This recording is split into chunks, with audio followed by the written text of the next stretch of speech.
आपण पाहत आहात सत्य व रोखठोक news channel Mahavrutt news.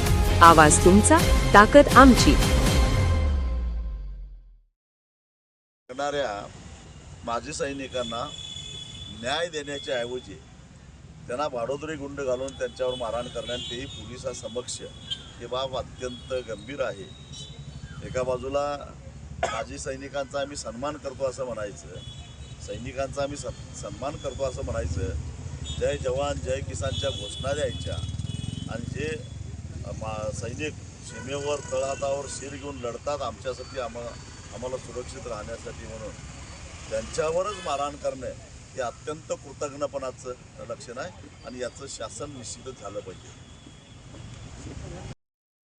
Mahavrutt news चॅनलला लाईक करा, शेअर करा आणि सबस्क्राईब करा.